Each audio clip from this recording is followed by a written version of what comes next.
Hello kapampam! Samahan niyo uli ako sa shooting day. Work, work, work!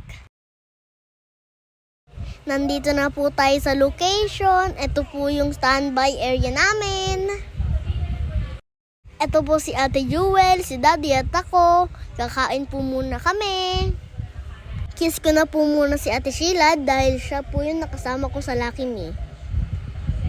I love you, Tita Sheila. Miss you. Blower muna ng hair. Oops, makeup konti para maging fresh lang. While waiting, TikTok muna kami para pangpalipas ng oras. At ito po ang pamilya Mama Sita. Ito po ang mami ko, si Ate Pam. Ito naman po ang daddy ko, si Kuya Aya. At ito po ang ate ko, si Ate Jewel at ako. Nanonood lang po kay Direk habang nag-take si Ate Jewel.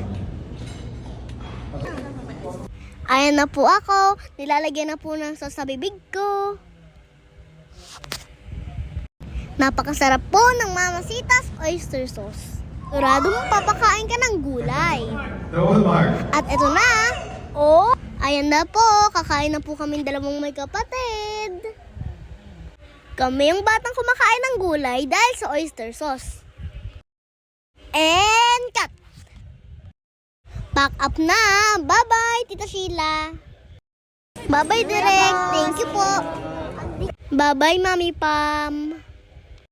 Bye-bye, Ate Jewel. Bye-bye po. Thank you po sa tiwala. Bye-bye po sa client. Salamat po sa tiwala. Thank you. I love you po all. Ito na po. Watch it na. Uy mama, gulay lang ang sangkap. Keri bang mapasarap? Kering-keri, basta may Mama Sita's oyster sauce. It's all you need. Any gulay plus Mama Sita's oyster sauce. Oh, may ulam ng oy, sarap! Di na kailangan ng maraming sangkap. Oy! Oy! Oy, sarap, diba? Mama Sita's oyster sauce. All you need, oy sulit. Mama Sita's